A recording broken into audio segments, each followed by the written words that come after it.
حضرت سیدنا عبداللہ ابن مسعود رضی اللہ تعالی عنہ فرماتے ہیں، گویا کہ میں اب بھی حضور صلی اللہ علیہ وآلہ وسلم کو دیکھ رہا ہوں جب آپ صلی اللہ علیہ وآلہ وسلم ایک نبی علیہ السلام کے بارے میں بیان فرما رہے تھے کہ ان کی قوم نے انہیں اس قدر مارا کہ لہولہان کر دیا، اور وہ اپنا چہرہ انور سے خون صاف کرتے ہوئے فرما رہے تھے، یا اللہ میری قوم کو بخش دے، یہ مجھے جانتے نہیں۔ علامہ ابو زکریا یحییٰ بن شرفہ نووی علیہ رحمۃ اللہ القوی شرح مسلم میں فرماتے ہیں، معلوم ہوا کہ وہ نبی علیہ السلام حلم و صبر والے، معاف کرنے والے اور اپنی قوم پر بہت شفیق تھے، اپنی قوم کے لیے ہدایت کی دعا کرتے تھے۔ علامہ ابن حجر عسقلانی رحمۃ اللہ تعالی علیہ فتح الباری میں فرماتے ہیں، شاید وہ نبی حضرت سیدنا نوح علیہ نبینا و علیہ الصلاۃ والسلام تھے۔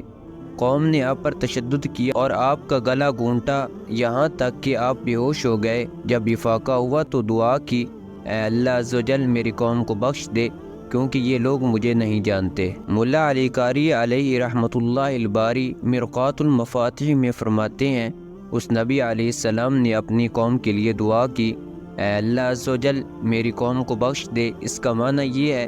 کہ تو انہیں دنیا میں عذاب نہ دے اور نہ ہی ان کی نسلوں کو ختم کر،